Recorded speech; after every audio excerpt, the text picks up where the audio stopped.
안녕하십니까. 천민에서 귀족까지 철판 김선생입니다. 이번 시간은 주식 약세장의 현황을 확인하고 이에 따른 조언을 드리는 시간을 준비해 봤습니다. 주식시장이 우리가 통제할 수 없는 중국이나 일본 그리고 북한과 같은 변수로 인해서 연일 하락을 하고 있는데 이 하락이 언제부터 시작이 된 건지 지금이 강세장인지 약세장인지 한번 확인을 해보도록 하겠습니다. 눈앞에 보이시는 지금 차트 같은 경우에는 코스피 지수 차트 2년치를 한번 준비해 본 건데요. 한번 직접 확인을 해보니까 2018년 1월 16일 종가 기준으로 약 2574의 코스피 지수가 약 오늘까지 현재까지죠. 그 고점을 회복하지 못하고 18.5개월 동안의 하락세를 즉 1년 6개월의 하락세를 지속하고 있는 상황입니다.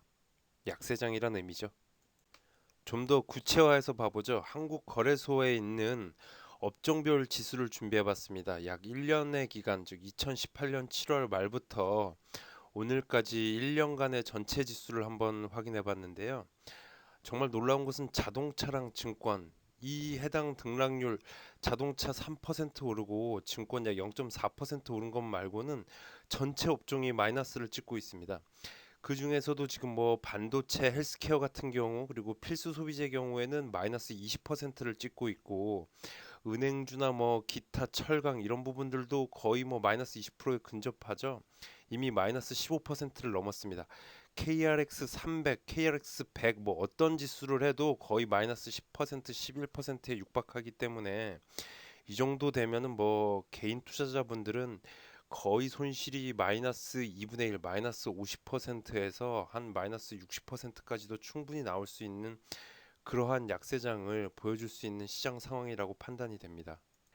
주식시장의 호황을 맞고 있는 미국을 제외하고 주변 국가인 일본, 중국하고 비교를 해봐도 우리나라의 약세장은 보다 심각하죠. 지금 1년 6개월이 넘도록 이러한 약세장을 계속 겪게 되면서 미래 전망을 정말 고통 속으로 어둠 속으로 계속 몰고 가고 있는 느낌이에요. 미중 무역 전쟁도 해결 안 됐고 한일 무역 전쟁은 이제 시작하고 있고 북한 군사 이슈도 또 미국과 북한의 관계 때문에 계속 발생되고 있는데 대한민국의 주식시장의 매력을 정말 다시 찾을 수 있을까 이러한 의문들이 많습니다. 이에 대한 답변으로 비관론자들은 하버드 대학의 유명 경제학 교수의 책 제목으로도 유명한 그런 말들을 하죠. 이번 시간은 다르다. 즉 이번에 떨어지게 되는 그 고통과 그 낙폭은 보다 클 것이라는 얘긴데요. 이런 얘기를 무조건 틀렸다라고 얘기할 수는 없죠. 매번 낙폭이 더 커질 수 있고 그 기간도 더 길어질 수 있으니까요. 하지만 가장 핵심적인 게 있죠. 여러분 눈앞에 보이는 것은 코스피 지수 1983년도부터 2019년도까지의 그래프입니다. 아무리 최근 낙폭이 크고 장기간인 것 같아도 이렇게 10년이 넘는 20년, 30년의 이런 주가가 상향하는 모습을 봤었을 때 여러분들 인류가 발전하는 동안 주가 지수는 지속해서 우상향을 한다라는 겁니다. 무조건적인 비관론은 절대 여러분 주식 투자에 도움이 되지 않아요. 철판 김 선생이 약세장의 어떤 유명한 투자자 조남은 기억나지 않지만 외국분의 어떤 주식 조언을 전달드리자면 다른 이들이 두려워할 때가 바로 여러분들이 탐욕을 부리실 때라는 겁니다. 이런 얘기들은 사실 주식 처음 하는 분들은 굉장히 의미 있게 들리시는데 많은 꽤 오래 주식한 분들은 이런 얘기 해드리면 바로 그러죠. 개나 소나 다 할 수 있는 조언 쓰잘데기 없는 소리 하지 말아라 이런 말씀들 하시게 되는데요.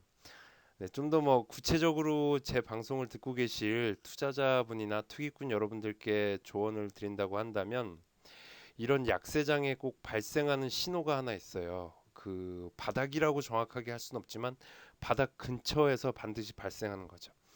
한 기업이 아니라 그리고 동종 업계가 아닌데 다수의 기업에 또 그리고 다수의 업종에서 많은 대주주분들과 CEO분들이 지분 추가 또는 자제분들께 주식 증여를 했다라는 공시가 동시에 발생하는 날이 반드시 온다는 겁니다.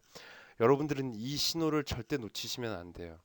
이 약세장은 정말 투자자들한테 큰 돈을 벌어다 주고 어떤 주식으로 돈 벌 수 있는 실력의 차이를 보여주는 기회이기 때문에 이런 날이 만약에 기사로 접하게 된다거나 뒤늦게라도 여러분들이 주변 지인에게 듣게 됐다면 무조건 공격적인 선택, 탐욕을 부리실 수 있는 날이 되길 바라겠습니다. 여러분 오늘도 조언은 조언일 뿐 아무 의미 없고 미래는 아무도 모른다는 변치 않는 조언을 다시 한번 드리지만요. 오늘만큼은 여러분들의 약세장에서 여러분들의 재산을 지킬 수 있는 의미 있는 조언이 된 시간이 되길 바라겠습니다. 마지막으로 약세장이란 게 예전 제가 어떤 뉴스에서 읽었던 건 미국 CNBC였나요? 미국의 뭐 통계적으로 일반적인 약세장을 회복하는데 약 22개월 정도가 소요됐다라고 하는데 현재 우리나라의 시장은 그것보다 더 길어진 상황이 될 수도 있을 것 같다라는 생각이 드니까요. 이런 부분도 참고하시길 바라겠습니다. 이상입니다.